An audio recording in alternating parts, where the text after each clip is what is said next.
Ito ang Presidential Broadcast Service. Radyo Pilipinas. Publiko ng bagong Pilipinas para sa bagong Pilipino. Naghahatid ng mahalagang balita at impormasyon na guugnay ng pamahalaan sa sambayanan. Sulay sa himpapawid ng serbisyo publiko. Radyo Pilipinas. Radyo Publiko. Ang boses ng Pangulo. Sa Iloilo. Radyo Pilipinas. 585 AM. Philippine Standard Time, alas 4:01. Giga sa hulong balitaan sa PBS, Radio Pilipinas, Iloilo. Dito sa Bukos na Pwersa sa News and Public Affairs Division. Mga pagsaysay sa mga hitabo o aksyon, mga pananawan, kandisisyon, mga hibubuno sa napitupan na sektor, mga tanagpong ng balita, diri sa Iloilo, at mga bahin sa kansayang nagkatungdan, mga balita na napito sa sunod sa nagligad ng 24 oras. Inyong mapatuan sa Headliners Plus. Kagkaroon, yari ang inyong PBS UC.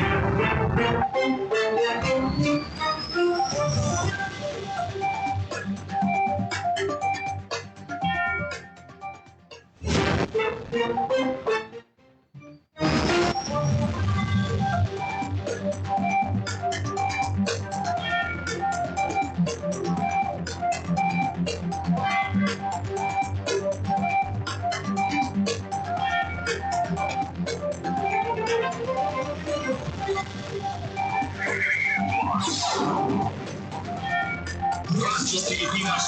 Radyo Pilipinas News.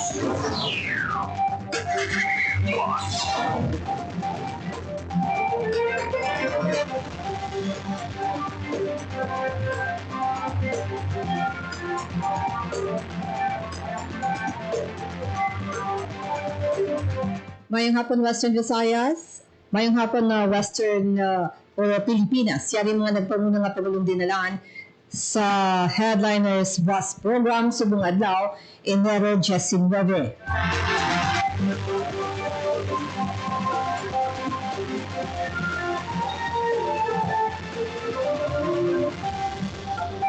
Sa mga headlines,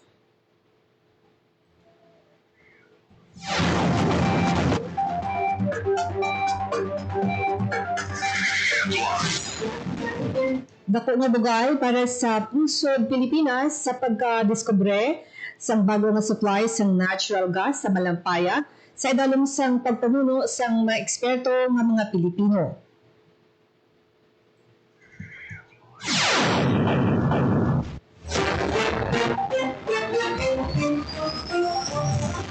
Formal nga ginainagurahan ni Presidente Ferdinand R. Marcos Jr. ang pinakamanami ng Antique Airport sa San Jose de Buenavista, probinsya sang Antique.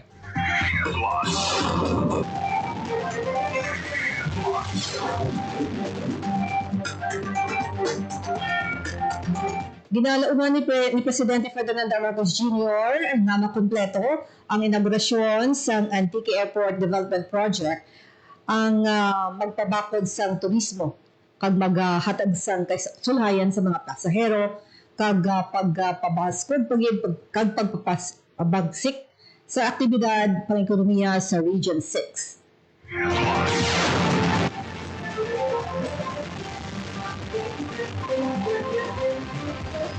Nagpalabot man sa ilubos na pagpasalamat si Sibalong Mayor Giancarlo Oxenia kay Presidente Ferdinand R. Marcos Jr. sa bulig sini nga matungan ang handom nga mapatahom ang Antique Airport.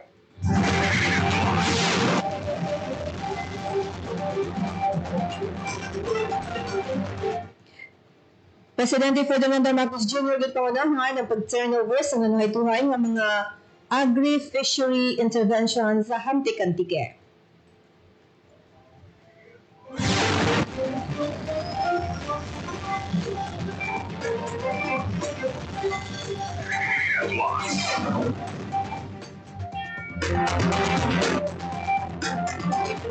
Department of Public Works and Highways Secretary Vince Dizon ginpasiguro nga matapos magpaskwa subong nga tuig ang aganan flyover sa Pavia, Iloilo.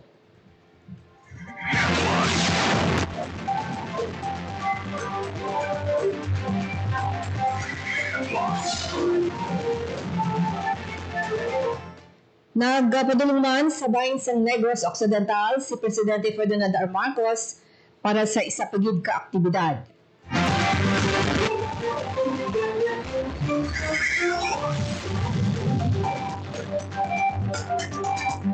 Sa kaundan sa mga headlines, bago nga bugal para sa pungsod sa pagkadiskubre sa bago nga supply sa natural gas sa Malampaya sa idalom sang pagpamuno sang mga eksperto nga mga Pilipino. Sunod kay Presidente Ferdinand R. Marcos Jr., ang proyekto nagapamatuod nga may ikasarang sang ang mga Pilipino nga malabot ang seguridad sa enerhiya paagi ni sa responsable nga pag-amig sa dulang manggad kag maayo nga pagbiniligay sa gobyerno kag pribado nga sektor.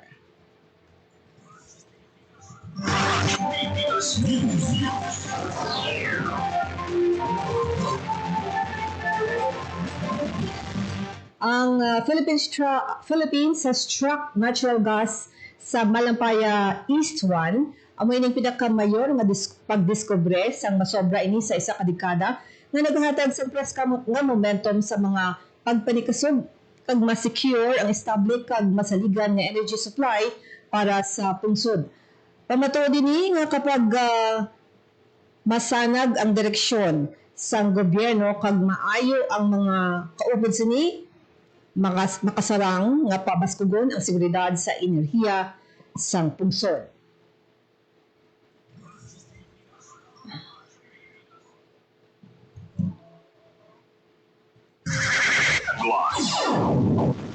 Ginpangunahan ni Presidente Ferdinand R. Marcos Jr. ang pagpanagtag sa nanuituay nga agri-fishery intervention sa mga mangunguma ng isda, lokal nga panguluhan o Universidad kag mga asosasyon sa Hamtic Antique. Nalakip din sa turnover ang 69 million pesos sa idalong ini sa Philippine Center for Post-Harvest Development and Mechanization o CONFILMEC Rice Competitiveness Enhancement Fund o RCEF Mechanization Program. Nalakip ang 60 million pesos nga rice processing system, 4-wheel tractors kag harvesters, 34.1 million pesos nga assistance sa livestock program sa Department of Agriculture Region 6. 97 million pesos sa idalom naman sa rice program, 7.5 million sa agribusiness and marketing assistance division, 27 million pesos naman sa corn program, kag 3 million pesos sa high-value crops development program.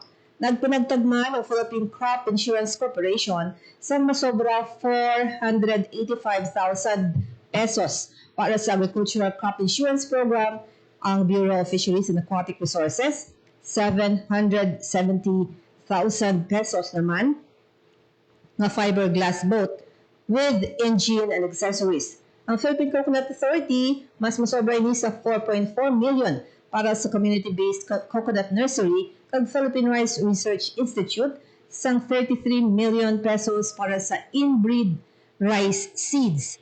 Sa mensahe ni Presidente Ferdinand R. Marcos Jr., ginsiling-siling nga nakapatindog na ang masobra 150 ka rice processing center system sa bahin sa pungsod kag karon naman nga tuig may target nga magapatindog sang 300 pa nga mapabaskog ang produksyon kag ikasarang naman nga mga kita sa mga mangunguma pagi sa pagpanami sang access ini sa paggamit sa mga advanced nga teknolohiya sa production kag post-production.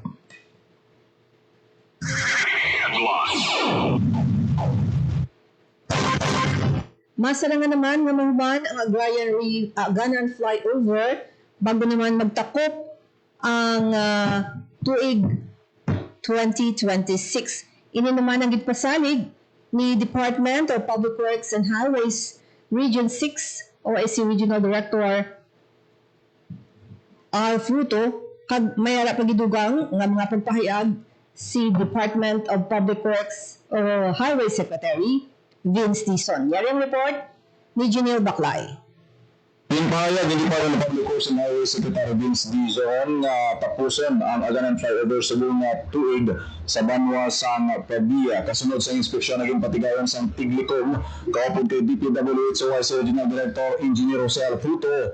Yung pahayag siniying dapat mahuman ang infrastruktura kasunod sa manduman sa Presidente.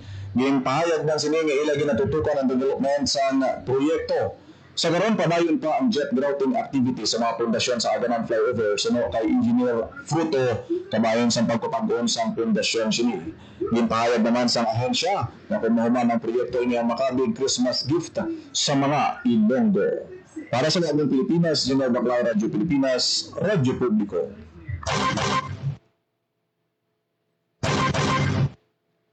Ang pagpasiguro ni Department of Public Works and Highways Secretary Vince Dizon sa presidente na matapos gid niya ang among proyekto bago magtakop ang 2026.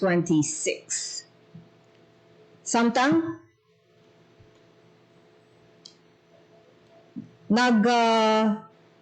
padulong man ang secretary sa bahin sang buhang flyover nga kusadin naghatag man ini sang iya mga pahayag tuhoy sa amuya nga proyekto. Yari ang report ni Junior Baklay. Secretary Vince Dizon ng F. Guria Construction Incorporated nga mo ang kontraktor sa buwang flyover nga kayo na naguba nga porsyon sa flyover nga tukiban sa mga motorista. Kasunod sa ocular inspection sa Tiglicom, nakita mismo siniyang pagtuhaw sa nagkalabuka ng mga simento ka nagagwa ng mga kabilya. Nagpasalig naman ang kumpanya na pagkatapos ng Ginagyang Festival 2026 ina pagkatayuhon ang porsyon sa naguba sa flyover. Sa press con ni Secretary Dizon, kasunod sa siniging patigayon ng inspeksyon sa pila ka mga proyekto, giniganyo bisin ang publiko nga mag-report sa tanan nga proyekto sa infrastruktura na madiskubrihan nga may anomalya bangod porsigido gid ang ahensya nga aktuhan ang problema kasunod sa mando sa presidente. Para sa Bagong Pilipinas, General Baclaw, Radyo Pilipinas, Radyo Publiko.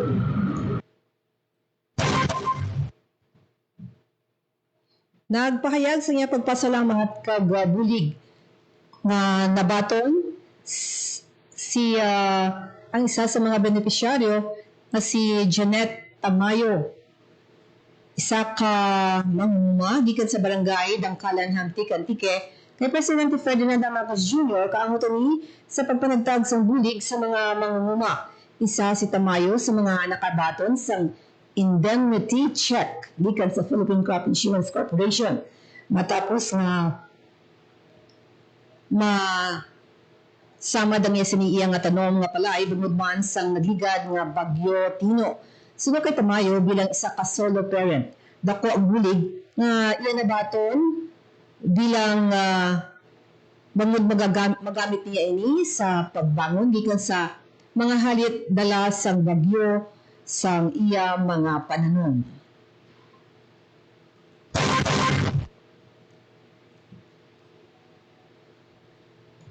Samtang diwat nga pasalig naman ni Secretary Vince Dizon nga ginaengganyo gid sini ang publiko nga mag-report sa mga tanan nga mga proyekto sa infrastruktura nga may anomalya bangod porsigido nga ahensya nga aktuhan ang problema kasunod sa mando ni Presidente Ferdinand R. Marcos Jr. Sa bahin sang Negros Occidental, padulungan man ni Presidente Bongbong Marcos ang sumag water treatment plant sa Murcia, Negros Occidental. Padulungan sa Presidente ang amuiyang facility kaupod ang mga lokal nga mga kagnasyonal man nga mga opisyal sa sumag water treatment plant. Ang pasilidad ginadumala sa Bacolod Bulk Water Supply, subsidiary sa Tubig Pilipinas Group. Ginakabig naman major milestone ang Water Treatment Facility Lab na sa paghatag man sini sa safe o barato pagid kag mas masaligan na tubig sa barangay Sumag kag sa Bacolod City, kag sa mga banwa sang Murcia. Natigayo na ang pagsaylo sang power source sang International Builders Corporation sa More Electric and Power Corporation sang kahapon, January 18. Ini naman ang pinakauna nga konsumidor sa ginpalapad nga franchise area sang More Power nga opisyal nga nagsaylo sa ilang mga linya sa kuryente gikan sa pihak na distribution utility. Yung patagayongan ang migration ceremony, kaupod ang CEO, ka-presidente sa More Power na si Mr. Ruel Castro. Tagiya sa International Builders Corporation, Alfonso Tan, Vice President for Operations na si Alvin Tan, kag Provia Iloilo Vice Mayor Edsel Hiroche. Naglawig lamang sa pila ka oras kag wala madugay ang makasaysayan sa pusod nga pagsaylo sang kuryente sang International Builders Corporation sa More Power. Ginpakigbahin ni Castro nga umpisa pa lang ini sa matuod nga posible ang pagpangalagad sang isa pa ka distribution utility sa mga kabanuhanan para sa kayuhan sang konsumidor. Pamatuod nga ang serbisyo sa More Power ginahulat na sa mga konsumidor bungod sa panawagan sa mga konsumidor para sa mas maayo nga kalidad nga serbisyo sa power distribution.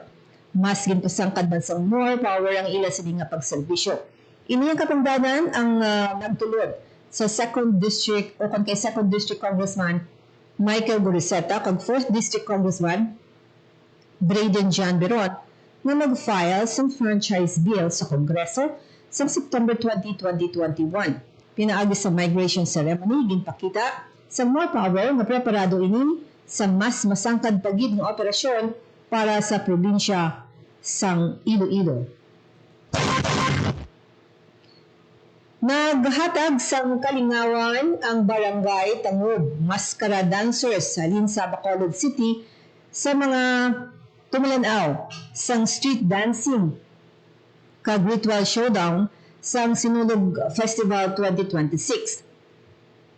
May kabilugan nga 60 ka dancers kag masobra na isa ka gatos ka propsmen gikan sa Bacolod City ang nagparada halin sa Mango Avenue pakadto sa Cebu City Sports Complex. Dala ang ritmo kag matamis nga yuhon sa Bacolod. Ang Maskara Festival isa sa masobra 40 ka mga guest contingents nga nagabilin sang isa ka dalayawon nga marka sa sinulog sining tuig. Natalana naman nga magpasundayag ang mga dancer sang Maskara Festival sa Cathay International Chinese New Year Parade sa Hong Kong sa maabot nga February 15 tungtong 20.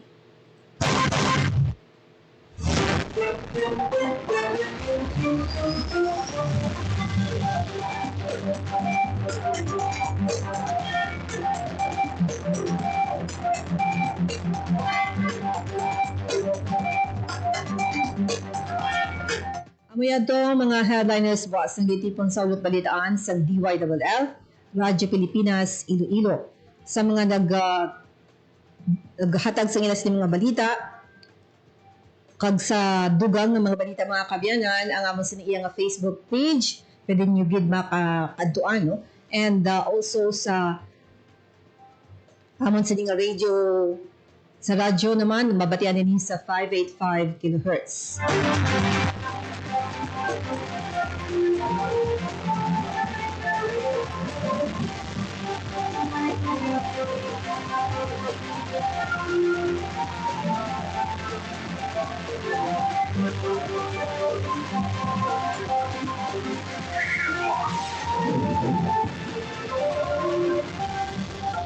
Sa ako naman mga partner sa technical side sa studio, si Bong Aventura sa transmitter, si Jeffrey Bitita. Sa ngalan ni Paul Tarosa, nga regular nga anchor sa sining program, ako naman si Bing Cobiona, Pilipinas, salamat, maayong hapon.